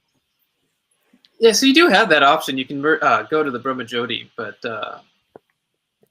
again, if I can't go to my own universe and set it exactly how I want right now, that's an immoral God. So if I can't snap my fingers, go to my own universe, take off suffering and old age and karma and just cast it away exactly this second, then your God is immoral. Actually, this raises some interesting questions. So how do you even ground morality under your system if there's no God? Choice. But how is that objectively true? Sorry. Yeah, so morality in a naturalistic system is a higher order emergent property, kind of like fitness. So you have fitness is a property of animals and a relationship between their physical bodies and the physical environments and how they can interact. Morality is the same kind of a thing, but instead fitness is describing the interaction between the organism and the environment. Morality is describing the interaction between agents and an environment. So it's a higher order emergent property, is how it's grounded in moral naturalism. So if humans didn't exist, would there be objective moral principles out there? Sure. Just like fitness would exist even if there weren't any animals, because fitness is just describing how animals would interact with the environment. So it's like saying, why is that objectively true under naturalism? Seems like it's your just subjective thing that you've agreed upon as being moral, but how is that objectively true? It's like saying there's objectively a triangle has 3 sides, even if there are no triangles. Like there's no actual triangles in the universe, but a triangle still has 3 sides. It's just a description of a relationship of properties of the universe. So the universe has properties. Whether or not those properties are being interacted with doesn't mean they're still objective. So even if there was no objects to warp space-time, gravity would still be objective. Doesn't actually matter if there are things there to warp gravity. It's still going to be there. Okay, so under your view, morals basically are synonymous with fitness.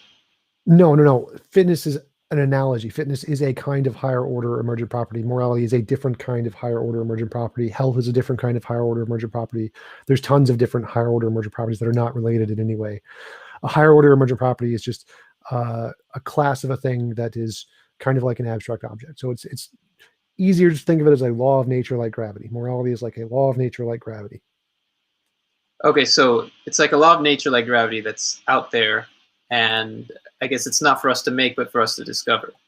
Yes. Okay, so how are you sure that the morality that objectively out there is the one you're describing? you can't be sure of anything, but you discover it the same way you discover any scientific facts. You look at phenomenon. We look at the phenomenon of moral intuition, moral progress. We try to see a pattern in the phenomenon. We plot out the effects of these phenomenon, and then we infer, if we follow this pattern to its conclusion, what do we get? And how do we create a principle to describe this pattern? And the principle I use is any involuntary imposition will is immoral. And to confirm it, I would make testable predictions about how in the future people will see rocks as falling on people as immoral. That's like one of my predictions.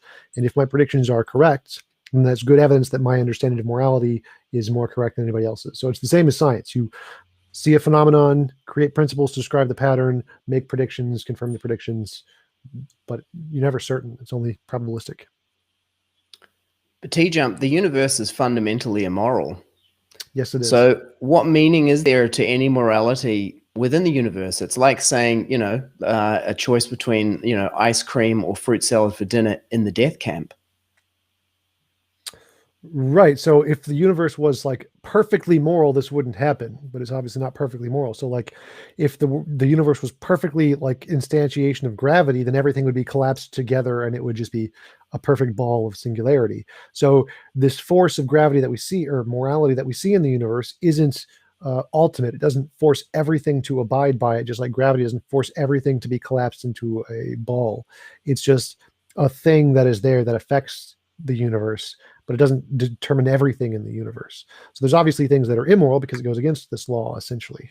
Just like there's things that go against gravity, like expanding space-time. So this law is like any other law. It doesn't force everything to exist or to abide by it. It just affects some things to some degree. I guess actually I wanted to return to the point about the ice cream and the dog poop. Yes, let's go back to that. Of course you would. It's not really clear to me why choosing the dog poop is better just because you choose it. I think it makes more sense that it would be better to choose the ice cream than it would be to choose the dog poop.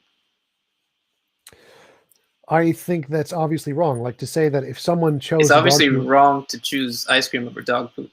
No, I say it's obviously wrong to say that it's more good to choose ice cream over dog poop. For example, if someone wants to choose dog poop, like suppose there's a scientist and the scientist says, I'd like to research dog poop, and then it's like, and the universe just gives them a pop-up that says, choose one free item, ice cream or dog poop. They have the choice to choose the dog poop, and that's good.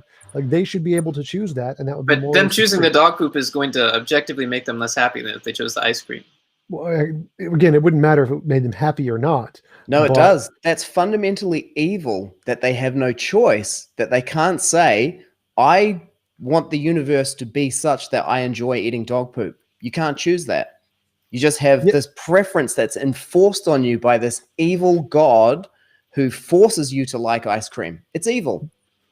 Yes, like if we lived in a perfectly moral world, you could change your brain so that you could like eating dog poop. That would be perfectly fine. And you could make it so that the biological consequences didn't occur and it'd be perfectly fine. Exactly. That would be the morally superior world to this one. Yes, for sure. The fact that humans like ice cream is evidence that God is evil.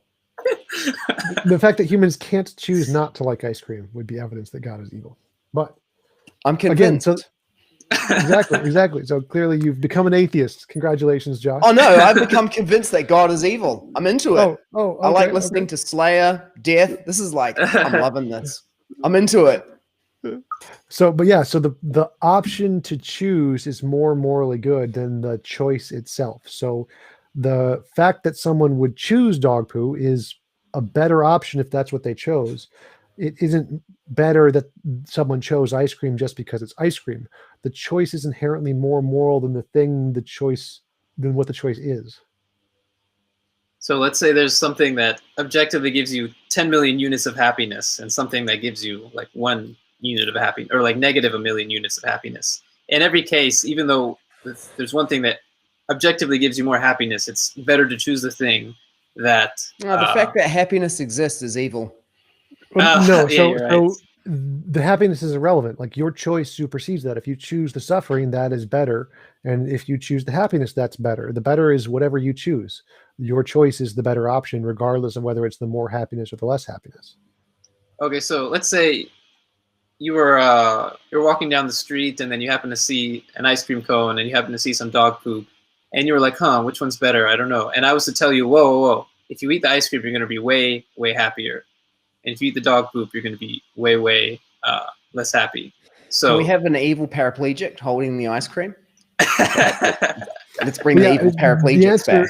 The answer would be the same thing. The amount of happiness is irrelevant. It doesn't matter how much happiness it will bring you or not. The better option is the choice. Like you having the choice, regardless of whether or not it's a choice to do good or bad, or choice to do more happiness, less happiness, that is better. That itself is better. The actual choice you make doesn't make a difference at all. That's purely just your choice. Like you can choose the dog poo if you want. That's the better option if it's your choice. The outcome isn't what makes something good. It's the choice that makes something good. So like if I chose my own universe where I wanted to be a part of, it's like playing a video game. So there are certain video games that are very fun and easy and pleasant and don't take any effort at all. And there are certain video games that are extremely hard and a pain and cause you to throw your controller at the wall. And I have the choice. I can play either of those games. My choice to choose the video game that I throw the controller at the wall, even though it's going to bring me a lot more suffering, is good because I chose it. Even if it will never bring me as much happiness as the pleasant little video game that takes no effort at all, it's still good for me to have the option to choose the suffering rather than just choosing the thing that brings me more joy. But the existence of choice itself is evil. Basically, your argument reduces down to existence is evil, because if choice exists, I have to choose one thing or the other, and I'm forced to choose. Nope. If choice exists, you can choose to make it so you're automatically just made decisions at random. So you can choose to not choose. That's an option if you have choice. But isn't the ultimate morality then that I can choose everything simultaneously at once? I can eat the dog poop and the ice cream. As soon as you create a dichotomy between two different things, it's immoral. It's evil. No, it's the only dichotomy is choice versus no choice. So if you want to choose everything, like make your universe a round square where you literally do everything at once, that's your choice. You can go for it. That's fine. The only immoral thing is an involuntary imposition of will. So if the universe is stopping you from doing something that you want to do against your consent, that would be immoral. Everything else is fine. So choice is fine. Existence is fine. If you don't care if people pick up rocks, picking up rocks is fine. So it's just any involuntary imposition of will is immoral. But I don't choose choice though. You're forcing me to have the existence of choice as an ontological thing. It's immoral. Is the same with existence. So exactly, causing someone to exist is not a violation of their will, so it's not immoral. So having choice isn't a violation of their will, and it is. You're forcing me to live in a universe where there's this thing called choice. I don't want it. No, if you wanted that, you could turn it off. So that's not. So I'm not forcing you to do that. You can turn it off. You can literally sell yourself as a slave to someone else and have no choice at all if you want to in this universe. You have the choice. So it's not a requirement there. It's not an involuntary position of will. You can choose this. I'm kind of stealing Adi Purusha's show here. But I'm getting enrolled in this. I'm testing it out. I'm saying, should I convert to this thing? I'm not sure where I sign up to join. Takes $1 million to TJump Patreon, and you get to like the level 10 of the best possible worlds. So I guess in your view, then, a world in which everyone is eating dog poop is no better than a world in which someone could maybe say, hey, you'd be happier if, it's, okay, so let's say there's world one. I think I get what you're, so a world where everyone has the choice to eat dog poo and is eating dog poo is morally superior or is morally equivalent to a world where everyone has the choice to eat ice cream and eats ice cream. Those are exactly the same if it's their choice and they choose it. Well, what I'm getting at, so world one is a world where you have the choice between ice cream and dog poop, but someone persuades you to freely choose the ice cream. But in your view, that's not any better of a world in which people just choose to eat dog poop. Right. So like what I said is like if you have two worlds, one and in both worlds, everybody has a choice between dog poo and ice cream. And in one world, everybody chooses the dog poo freely. And in one world, everybody chooses the ice cream freely. Both of those worlds are exactly morally the same. Like there's no moral difference between those worlds. One is not better than the other. If they all freely chose one or the other, it's right for them to do whatever they chose to do. Like their choice is superior to the outcome of the choice. The choice, even if they're really unhappy by having chosen the poop over the ice cream. Yes, if you choose, you can be unhappy, like in my video game model. I can pick a video game that really hurts me and pisses me off and causes me to throw my controller for days and days and days.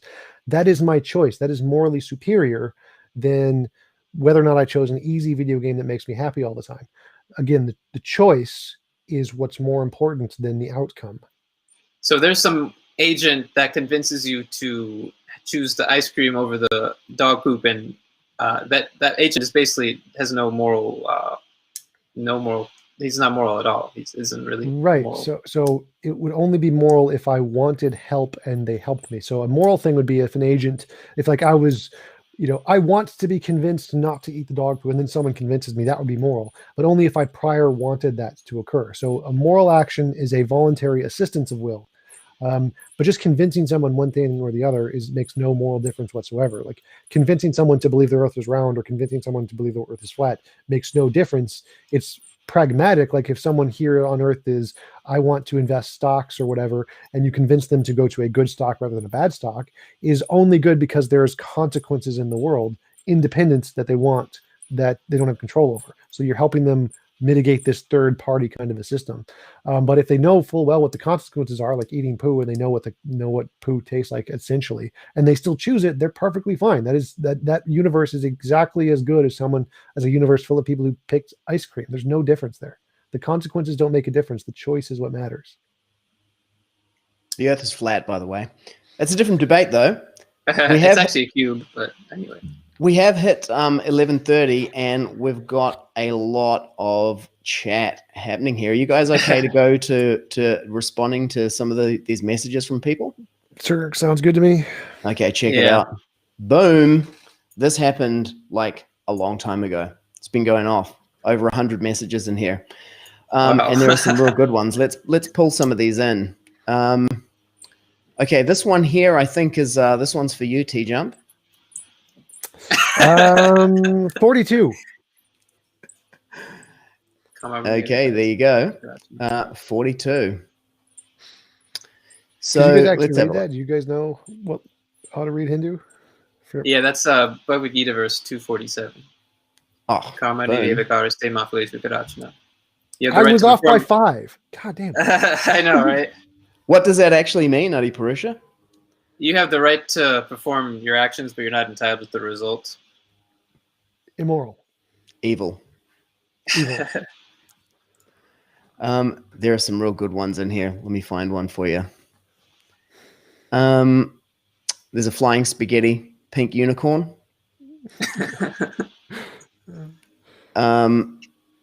Practical use for dog poop. Yes, you're cold. You may need it, right? Yeah. Exactly. Or you might be lactose intolerant and you need fertilizer. No, you have to eat the dog poop though.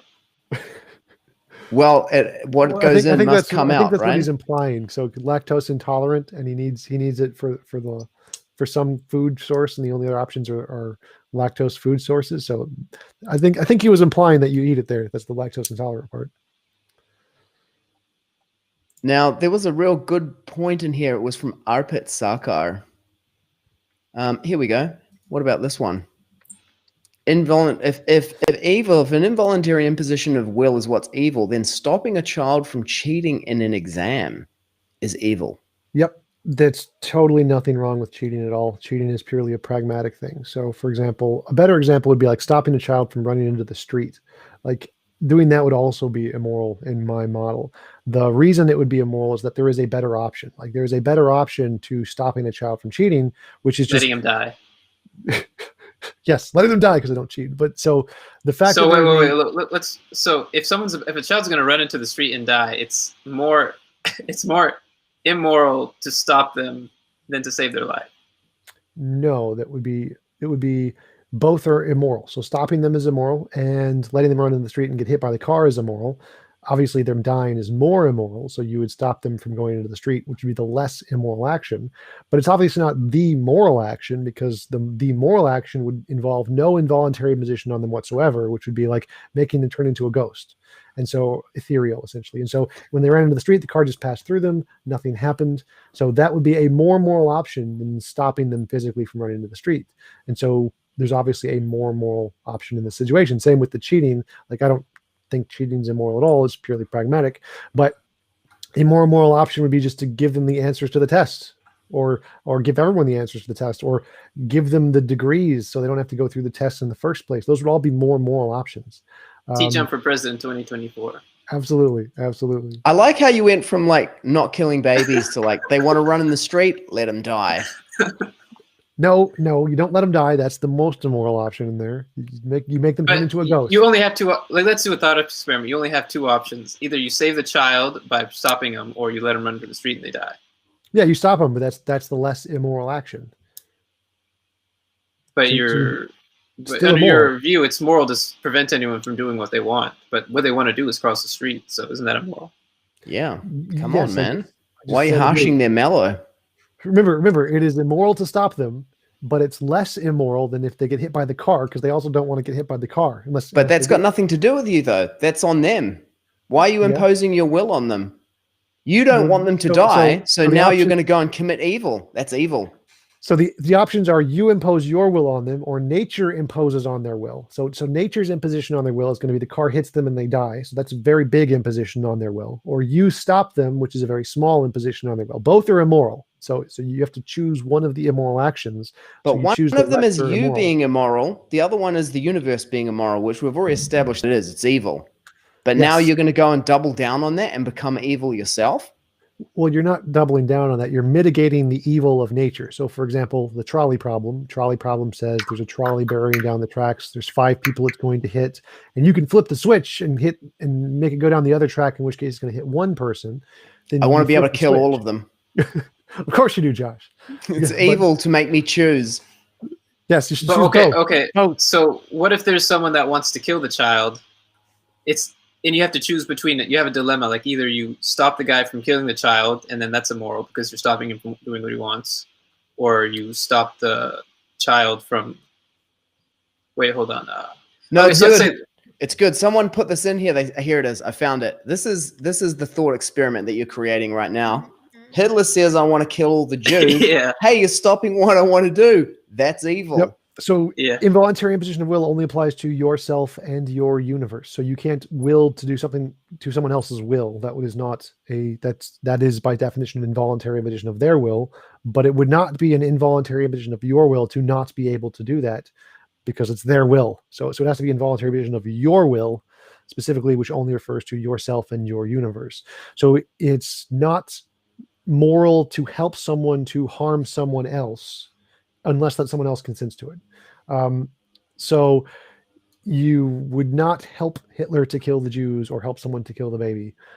That would be an involuntary imposition of will of the baby or the Jews. It would only be moral if they willed something only relating to them, the self and their universe, not someone else. You can't will to restrict someone else's will. That wouldn't count as an involuntary imposition of your will, because restricting that's someone else's will. Yes, so an involuntary imposition of will is immoral, but it's only an involuntary imposition if it's regarding your will. If it's regarding their will, then for it to be an involuntary imposition, they would have to not agree to it, not you. Well, Hitler doesn't want you to stop him. Right, but we're talking about the Jews here. So whether Hitler wants... We're talking about Hitler right now. Right, so Hitler wants to kill the Jews, but the Jews don't want to be killed. So for it to be an involuntary imposition of your will, then the Jews are the ones who are relevant here, not Hitler. So again, involuntary imposition of your will means that the Jews would have to choose to allow it to be killed by Hitler for it to be moral. Because again, involuntary imposition only applies to your will and your universe. So if you wanted to pick up a rock, perfectly fine. If you wanted to pick up somebody else, that wouldn't work. That's not an involuntary imposition of your will if they say no, because it's their will that's relevant here. But in the universe that we live in, the actual one where we're discussing the problem of evil, Hitler wants to kill the Jews. They presumably don't want to be killed. You got a conflict of wills here. Yes. It's called and prison. In terms of the triumph of the will, what are you going to do about it? You're going to impose your will? Like obviously you stop Hitler. So that's evil. That's evil. Yes, forcibly stopping someone against their consent is evil. Yes, it is immoral, and there is a more moral option. Like, for Which example, is to just not impose your will on him and let him do his thing. well, no, the more moral option would be to teleport the Jews or to make them into ghosts so Hitler can't touch them. That would be the more moral thing, because then you're I not love how imposing your on Hitler. solution is making people into ghosts. It's like, isn't that what Hitler wanted to do to them in the first place? Not kill their bodies. We're talking like Matrix here, where you can like personal force fields. They all get personal force fields, and they can't be killed by Hitler. So that's the more moral option. You give everyone personal force fields, and so Hitler can't do anything to them. So you're not imposing on Hitler's will by stopping him, and you're assisting the Jews' will by helping them. So the more moral option is when there's no involuntary imposition of will. So if you don't, we obviously can't do that in this world. So we have to physically stop Hitler, which is immoral. We're going to put him in prison, but that is the least immoral option rather than letting the Jews die. And so we choose that. But there's obviously a more moral option, which is give all the Jews personal force fields so Hitler can't do anything to them. Sounds a little bit impractical. I mean, I get it. We're talking about the best of all possible worlds here. So it's not meant to be practical. Okay. It's meant to be objective. And then we try to like work backwards and see, well, what's the best we can do with our limitations? Put Hitler in prison, best option, least imposition of will. That's what we do pragmatically. Okay, so your solution to this is in a hypothetical universe, we make the Jews into ghosts, and then the problem goes away. And Adi Purusha, for you say evil doesn't exist. So how do you deal with that? I mean, obviously, we should stop people from trying to harm others. But I mean, if people get a result due to their karma that has somehow or other that karmic reaction is meant to benefit them. So the great Asthenian just asked a question. The brand new one. If the kid wants to get by a truck, why are you immoral in stopping them? Because there's a more moral option. It's the fact that if you were all powerful, what could you do here that would have the least imposition of will? Would it be physically stopping the kid? No, that would be an imposition of the kid's will. So there's a better option there that you could take if you were all powerful that would have no imposition of will, which would be like teleporting the kid, making him ethereal, giving him a personal force field, whatever you want, where the kid can still run into the street and the car can still go and there's no imposition on will. That would be the moral option. That is the most moral option. But what if the kid wants to commit suicide, which you say is like the only moral way to die, and you don't know that, and now you're going to go and turn the kid into a ghost and thwart his intention? It's evil. Then yes, that's evil, and you should apologize. What if the kid doesn't want to be turned into a ghost in the first place? Ooh, now you got a problem. Give them a personal force field. You can turn the. What if he doesn't want a personal force field? No, you get the car. You can turn the car into a ghost. But what if the driver of the car wants to kill the kid and the kid wants to die? then you should not stop them. If they both voluntarily chose to do this, it would be immoral to stop them. But you don't know that though. So what are you going to do? So if someone's about to commit suicide and there's no way of convincing them to change their life so they can be happy, it's better to just let them die. What? So if someone wants to die, it's moral to let them die or to help them to die. Yes.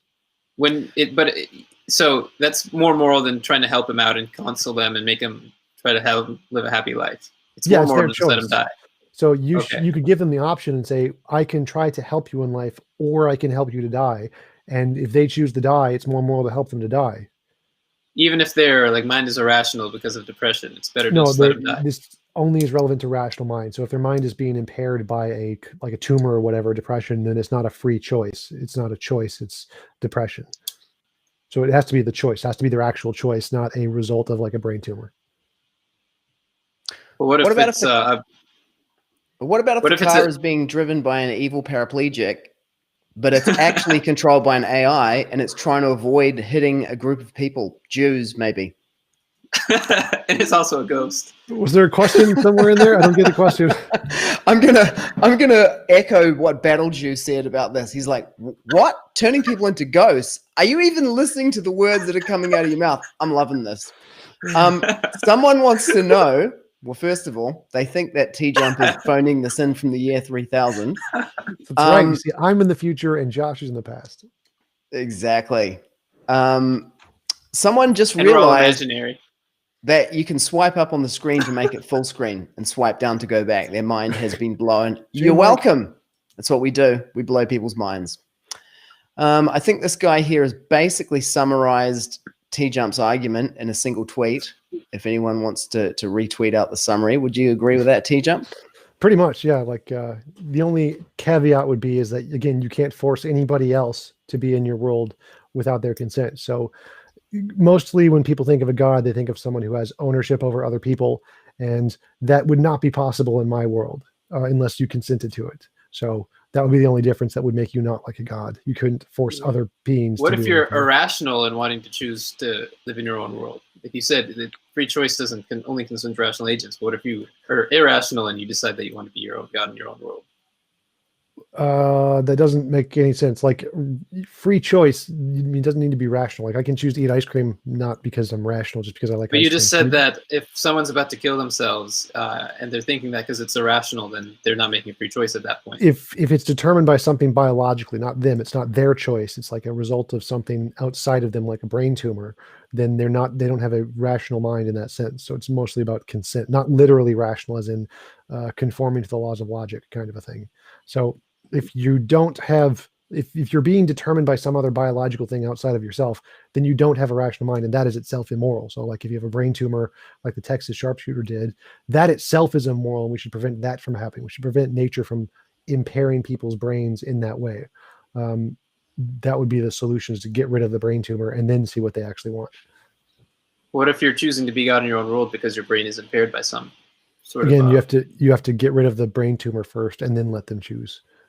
What if God allowing the world of karma is the way of getting rid of that brain tumor? Then God is dumb because he didn't think of the better solution that I did.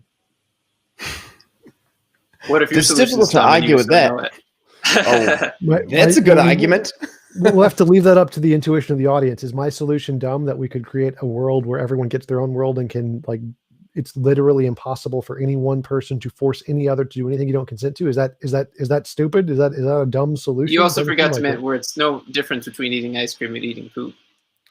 That should also be in your world. No, like there could definitely be a difference. The taste could be different, but it's not morally different whether you choose to eat ice cream or poo. But there's no if someone's trying to help you out and choose the ice cream, there's no real moral status of that person. They're just not really doing you any favor. The morality is dependent upon what I want there. So if I want to be changed my mind, then what they're doing is moral. If I don't want my mind changed, then what they would be doing is immoral. And if I don't care one way or the other, they would be amoral. So again, it would be off of. So if someone's trying to do something that'll make you more happy, but it's not allowing you to act on a certain bad choice you have, then that's immoral. Yeah, if I don't want their help and they're trying to help me, that's immoral. So like if I want to play Dark Souls and suffer and be miserable and hate it and not want someone to help me beat it, then it would be immoral for them to give me spoilers and tell me how to beat it. Yes. So it's immoral to give someone help. If they don't want it, yes, it's immoral to help someone if they don't want the help. So if someone's about to eat some really disgusting dog poop and you have some ice cream and you could persuade them to eat the ice cream, it's just totally evil for you to try to convince them otherwise. If they don't want the help, then yes, it's immoral to help them if they do not want the help. Here's a good question then. Is there an equivocation between being persuaded, which is what Adi Purusha is pointing to, like, hey, you should really eat this ice cream. It's probably going to taste better than that scoop of dog poop that you've got there. Is there an equivocation here between being persuaded and being forced? Because someone might say, no, I want this thing. Then you interact with them over time and then they change their mind. Yes, like I said, that would be amoral if people don't care. Like if I'm open to it, that's fine. But if I don't want your help, I do not want you to tell me, it would be immoral to do that. Like for example, but what if I talk to you and then afterwards you go, oh, actually, that would be a good idea. You've changed your mind now. I've caused you to do that. But you didn't start off saying, I want you to change my mind. There are two different things. So if I don't want you to change my mind and you do it, then that was immoral. That's like giving someone spoilers. I do not want you to tell me what happens at the end of the movie. Even if you tell me that, oh, well, Captain America dies in the end, like, oh, well, yeah, that makes sense. I still didn't want you to tell me that was still immoral. So if someone does not want help and you help them, that is immoral. It doesn't matter what you're helping them to do. Like if you're helping them to not run in front of a truck. So that would be, again, if they don't want to be hit by a truck, and you stop them, then that's the lesser immoral action. So if you forcibly stop them and they don't want to be stopped, that's immoral, but it's less immoral than letting them be hit by the truck. The more moral thing would be give them a personal force field, make them turn into a ghost, make the car not be able to hit them. Like there's infinitely many other ways to do it that don't involve an involuntary imposition of will. And all of those are more moral than the involuntary imposition of will option. It's just, that's what we pragmatically can do. And so it's the least immoral option we have given our limitations. But there's obviously a more moral option if we didn't have those limitations. Here's a question that's directed at TJump, but I'm gonna ask both of you this. Do you like surprise birthday parties? Yes, there's a dumb argument that Alex Malpass used.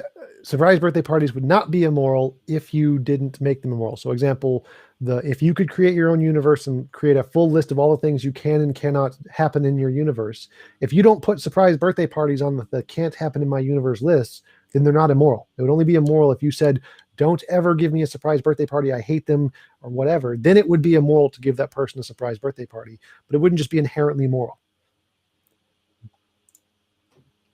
Okay, so you do like surprise birthday parties. No, I hate them. Don't ever give me a surprise birthday party. Okay, I got that. We'll remember that. Adi Purusha, do you like surprise birthday parties? If it's a good party.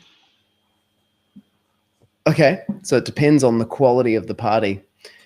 We're getting to the top of the hour here. Someone just wanted to say thanks for the Captain America spoiler.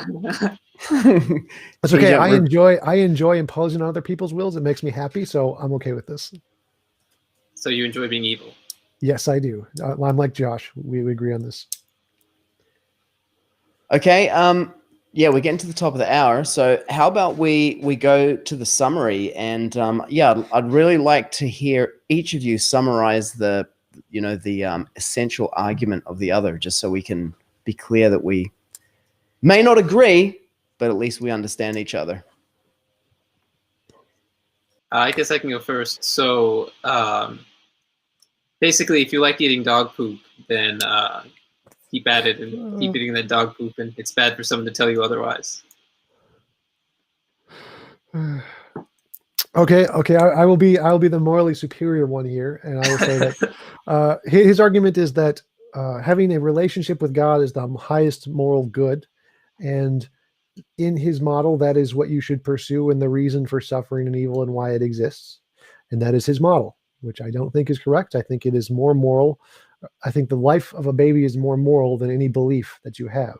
So even though I understand his model is that the belief is more moral and the consequences of the afterlife that you have for that belief is more moral, I think that the significance of your choice supersedes that. I think the life of the person is more moral, or more important, more significant than the belief that a person holds about it, or the relationship a person has with a being. Yep, I got it. The universe, this is what I got from your argument. The universe is fundamentally evil because it involves the imposition of will and a lack of ultimate free choice to be able to choose anything. And it can all be solved with the simple Technology. addition of personal force fields, turning people into ghosts and teleportation. Yep. Okay, I got it. And Adi Purusha, I think the summary that TJump gave is pretty much what I got from your argument, that developing love of God is the highest good, and anything that leads towards that is good, and everything else that leads away from that is evil, no matter how it might appear on the surface. So if eating dog poop led you to love of God, it would be considered morally superior to eating ice cream. I guess that's fair. I mean, obviously, some things would be like killing babies is bad under my. So he accepts the dog poo analogy, but doesn't accept the baby one. I mean, come on. The thing is, eating dog poop would never make you love God more. But hey, you don't know that. I've yet to meet a person who feels more connected to God by eating dog poop. But if you find me, I'll be happy to be disproved. Hey, if you try it every day for 2 years, you'll get all your dreams will come true. Maybe you can try that and let me know how it goes, so I can be sure.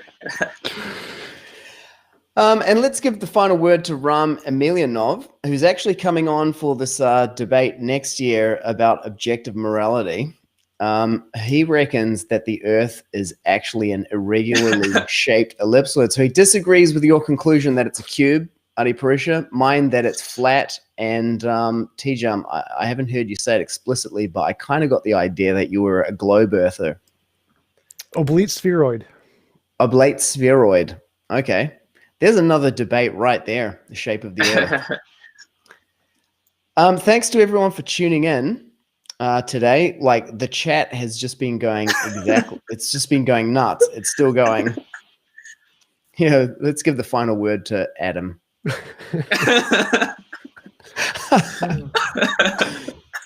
We may not have arrived at any kind of conclusion, but we definitely understood two vastly different perspectives on the problem of evil in the world today. So thank you, Adi Purusha, for bringing your perspective, and TJump for bringing yours, and for bringing the couch.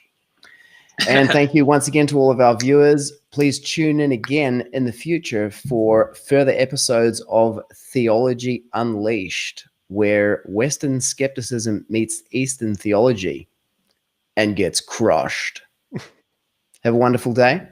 Hare Krishna. Thanks. See you guys later. Hare Krishna.